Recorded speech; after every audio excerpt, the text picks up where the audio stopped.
하나님의 때가 임할 때 모든 것이 움직이기 시작합니다.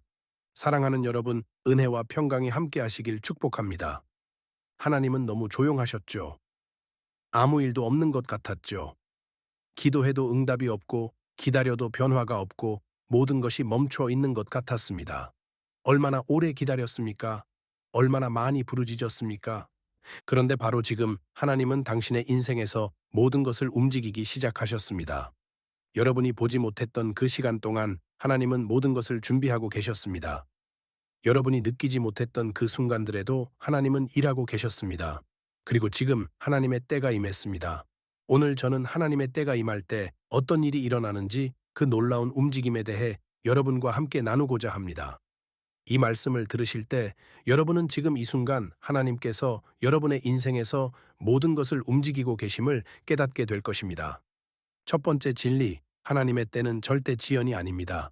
하박국 2장 3절 말씀입니다. 이 묵시는 정한 때가 있나니 그 종말을 향하여 급히 가나니 결코 거짓되지 아니하리라. 비록 더딜지라도 기다리라. 지체되지 아니하고 반드시 응하리라. 여러분 이 말씀을 들으십시오. 비록 더딜지라도 기다리라. 지체되지 아니하고 반드시 응하리라. 더딘 것처럼 보여도 지체되는 것이 아니라는 것입니다. 하나님의 때는 늦은 것이 아닙니다. 하나님의 때는 정확합니다. 느림이 아니라 맞춤입니다. 하나님은 가장 완벽한 순간을 기다리고 계십니다. 모든 조건이 완벽하게 맞아떨어지는 그 순간을 준비하고 계십니다. 우리는 우리의 시간표대로 일이 진행되기를 원합니다. 하지만 하나님은 하나님의 시간표를 가지고 계십니다. 그리고 하나님의 시간표는 항상 우리의 것보다 완벽합니다. 에스더를 보십시오. 에스더가 왕후가 된 것, 모르드게가 왕의 생명을 구한 것이 기록된 것, 하만이 교만해진 것, 왕이 잠 못 이루던 밤에 역대 일기를 읽게 된 것, 모든 것이 완벽한 타이밍에 맞춰져 있었습니다. 만약 하나하나라도 그 타이밍이 어긋났다면 유대 민족은 멸망했을 것입니다. 하지만 하나님은 모든 것을 완벽하게 조율하셨습니다. 네가 왕후의 자리를 얻은 것이 이 때를 위함이 아닌지 누가 알겠느냐. 요셉을 보십시오. 만약 요셉이 한 해 일찍 감옥에서 나왔다면 바로의 꿈을 해석할 기회가 없었을 것입니다. 한 해 늦게 나왔다면 이미 다른 사람이 총리가 되어 있었을 것입니다. 하나님은 정확한 타이밍에 요셉을 움직이셨습니다. 사랑하는 여러분, 지금까지의 기다림이 길었습니까? 너무 오래 지연된 것 같습니까? 아닙니다. 하나님은 정확한 때를 기다리고 계셨습니다. 그리고 지금 그 때가 왔습니다. 두 번째 진리, 하나님이 움직이기 시작하시면 모든 것이 동시에 움직입니다. 요한복음 5장 8절부터 9절 말씀입니다. 예수께서 이르시되 일어나 내 자리를 들고 걸어가라 하시니 그 사람이 곧 나와서 자리를 들고 걸어가니라. 여러분 38년 동안 병든 사람을 보십시오. 38년입니다. 얼마나 긴 시간입니까? 매일 베데스다 연못에 누워 있었지만 아무 일도 일어나지 않았습니다. 38년 동안 아무런 변화가 없었습니다. 그런데 예수님이 오신 그날 모든 것이 바뀌었습니다. 일어나 네 자리를 들고 걸어가라. 그 한마디에 38년의 병이 치유되었습니다. 그 사람이 곧 나아서 자리를 들고 걸어가니라. 즉시 일어났습니다. 하나님이 움직이기 시작하실 때 환경, 사람, 상황이 동시에 움직이기 시작합니다. 38년 동안 아무 일도 없었지만 하나님의 때가 되자 한순간에 모든 것이 변했습니다. 룻을 보십시오. 모압에서 고생하며 살던 룻이 베들레헴으로 왔습니다. 그리고 보아스의 밭에서 이삭을 줍게 되었습니다. 마침 그날 보아스가 밭에 왔고 마침 룻을 보았고 마침 룻에 대해 듣게 되었습니다. 모든 것이 동시에 움직였습니다. 하나님께서 움직이시자 사람도 움직이고 상황도 움직이고 환경도 움직였습니다. 그리고 결국 룻은 보아스와 결혼하여 다윗 왕의 증조할머니가 되었습니다. 사랑하는 여러분, 지금까지 아무 일도 일어나지 않은 것처럼 보였습니까? 이제 하나님께서 움직이기 시작하십니다. 그러면 여러분, 주변의 모든 것이 동시에 움직이기 시작할 것입니다. 막혔던 문이 열릴 것입니다. 단절되었던 관계가 회복될 것입니다. 멈춰 있던 일들이 진행될 것입니다. 왜냐하면 하나님께서 움직이시기 때문입니다. 세 번째 진리, 하나님의 때는 완벽한 순간에 옵니다. 전도서 3장 1절 말씀입니다. 천하의 범사가 기한이 있고 모든 목적이 이를 때가 있나니. 여러분, 모든 목적이 이를 때가 있나니. 모든 것에는 하나님께서 정하신 때가 있습니다. 심을 때와 거둘 때, 울 때와 웃을 때, 애통할 때와 춤출 때, 모든 것에 하나님의 때가 있습니다. 지금까지는 심는 때였습니다. 기다리는 때였습니다. 준비하는 때였습니다. 하지만 이제 거두는 때가 왔습니다. 응답받는 때가 왔습니다. 회복의 때가 왔습니다. 다윗을 보십시오. 사울에게 쫓기며 광야를 떠돌 때 다윗에게는 여러 번 사울을 죽일 기회가 있었습니다. 하지만 다윗은 그렇게 하지 않았습니다. 왜냐하면 아직 하나님의 때가 아니었기 때문입니다. 다윗은 하나님의 때를 기다렸습니다. 그리고 하나님의 때가 되었을 때 다윗은 왕이 되었습니다. 사울을 죽여서가 아니라 하나님께서 그를 왕으로 세우심으로 왕이 되었습니다. 만약 다윗이 자기 때에 사울을 죽였다면 다윗은 반역자가 되었을 것입니다. 하지만 다윗은 하나님의 때를 기다렸고 하나님의 방법으로 왕이 되었습니다. 사랑하는 여러분, 여러분이 기다린 그 시간이 헛되지 않았습니다. 하나님은 완벽한 순간을 준비하고 계셨습니다. 너무 이르지도 너무 늦지도 않은 딱 맞는 그 순간을 기다리고 계셨습니다. 그리고 지금 그 순간이 왔습니다. 하나님의 완벽한 타이밍이 임했습니다. 네 번째 진리, 응답의 시점은 믿음의 끝자락에서 옵니다. 사랑하는 여러분, 하나님은 종종 우리가 포기하려는 바로 그 순간에 응답하십니다.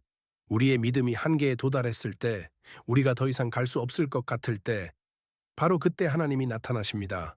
왜 그렇습니까? 그래야 우리가 이것이 우리의 힘이 아니라 하나님의 능력임을 분명히 알기 때문입니다. 우리의 끝이 하나님의 시작입니다. 베드로를 보십시오. 밤새 수고했지만 아무것도 잡지 못했습니다. 이제 그물을 씻고 있었습니다. 완전히 포기한 순간이었습니다. 그때 예수님께서 오셔서 말씀하셨습니다. 깊은 데로 가서 그물을 던지라. 베드로는 인간적으로는 말이 되지 않는다고 생각했을 것입니다. 하지만 순종했습니다. 주의 말씀에 의지하여 내가 그물을 내리리이다. 그리고 그물이 찢어질 만큼 많은 고기를 잡았습니다. 포기 직전의 자리가 바로 전환점입니다. 더 이상 갈 수 없다고 생각하는 그 순간이 하나님이 나타나시는 순간입니다. 홍해 앞에 선 이스라엘 백성을 보십시오. 앞에는 바다, 뒤에는 애굽 군대. 완전히 막다른 골목이었습니다. 인간적으로는 아무 방법이 없었습니다. 바로 그때 하나님께서 홍해를 가르셨습니다. 사랑하는 여러분, 지금 포기하고 싶습니까? 더 이상 견딜 수 없다고 느껴집니까? 바로 지금이 하나님께서 움직이시는 순간입니다. 조금만 더 견디십시오. 조금만 더 믿음으로 붙들어 보십시오. 다섯 번째 진리, 하나님이 움직이실 때는 막을 수 없습니다. 이사야 55장 11절 말씀입니다. 내 입에서 나가는 말도 이와 같이 헛되이 내게로 돌아오지 아니하고 나의 기뻐하는 뜻을 이루며 내가 보낸 일에 형통함이니라. 여러분, 하나님께서 말씀하시고 움직이시면 그것을 막을 수 있는 것은 아무것도 없습니다. 하나님의 계획은 반드시 이루어집니다. 하나님의 약속은 반드시 성취됩니다. 다니엘을 보십시오. 사자굴에 던져졌지만 하나님께서 사자의 입을 막으셨습니다. 새 친구들을 보십시오. 풀무불에 던져졌지만 하나님께서 함께 하셔서 머리카락 하나 타지 않았습니다. 하나님께서 함께 하시면 사자도 해하지 못합니다. 불도 태우지 못합니다. 홍해도 막지 못합니다. 여리고 성벽도 막지 못합니다. 하나님께서 움직이시면 아무것도 막을 수 없습니다. 사랑하는 여러분, 지금 여러분 앞에 큰 장애물이 있습니까? 도저히 넘을 수 없는 산이 있습니까? 하나님께서 움직이시면 그 산도 평지가 될 것입니다. 그 장애물도 무너질 것입니다. 사랑하는 여러분, 오늘 우리는 하나님의 때가 임할 때 어떤 일이 일어나는지 함께 나누었습니다. 첫째, 하나님의 때는 절대 지연이 아닙니다. 둘째, 하나님이 움직이시면 모든 것이 동시에 움직입니다. 셋째, 하나님의 때는 완벽한 순간에 옵니다. 넷째, 응답은 믿음의 끝자락에서 옵니다. 다섯째, 하나님이 움직이실 때는 막을 수 없습니다. 지금 아무 일도 없는 것 같지만 하나님의 때가 오면 모든 것이 움직이기 시작합니다. 그분은 멈춰 계신 적이 없습니다. 보이지 않는 곳에서 들리지 않는 방식으로 하나님은 모든 것을 준비하고 계셨습니다. 그리고 오늘이 바로 그 움직임의 시작입니다. 여러분의 상황이 바뀌기 시작할 것입니다. 막혔던 것들이 풀리기 시작할 것입니다. 멈춰 있던 것들이 진행되기 시작할 것입니다. 왜냐하면 하나님의 때가 임했기 때문입니다. 하나님께서 여러분의 인생에서 모든 것을 움직이시길 축복합니다. 오랜 기다림의 끝에 풍성한 응답이 임하시길 축복합니다. 하나님의 완벽한 타이밍에 모든 것이 이루어지시길 축복합니다. 그리고 곧 여러분이 고백하게 되시길 축복합니다. 하나님의 때가 임하니 모든 것이 움직이기 시작했구나. 하나님은 한 번도 멈춰 계신 적이 없었구나. 지금까지의 기다림이 이 순간을 위한 준비였구나. 하나님께서 여러분과 늘 함께 하시며 지금 이 순간에도 여러분의 인생에서 놀라운 일들을 시작하고 계십니다. 기대하십시오. 소망하십시오. 하나님의 때가 임했습니다. 지금 이 순간에도 하나님의 때를 기다리며 소망하고 계신 분들이 계십니까? 어떤 응답을 기다리고 계신지 댓글로 나눠주십시오. 제가 여러분과 함께 하나님의 때를 선포하며 기도하겠습니다. 그리고 과거의 긴 기다림 끝에 하나님의 때가 임하여 모든 것이 움직이기 시작했던 경험이 있으신 분들도 간증을 나눠주십시오. 여러분의 경험이 지금 기다리고 있는 누군가에게 큰 소망이 될 것입니다. 오늘 나눈 진리 중에서 여러분에게 가장 소망이 되는 말씀이 무엇인지도 함께 나눠주십시오. 그리고 아멘으로 고백하며 함께 하나님의 때를 선포합시다. 우리가 서로의 믿음을 격려하고 함께 하나님의 움직이심을 경험하는 아름다운 공동체가 되길 소망합니다. 이 메시지가 여러분에게 도움이 되었다면 구독 버튼을 눌러주시고 알림 설정도 켜주시기 바랍니다. 하나님의 때가 임하는 모든 순간마다 하나님의 말씀으로 여러분에게 소망을 전하겠습니다. 하나님의 때가 임할 때 모든 것이 움직이기 시작합니다. 믿으십시오. 주님의 이름으로 축복합니다. 아멘.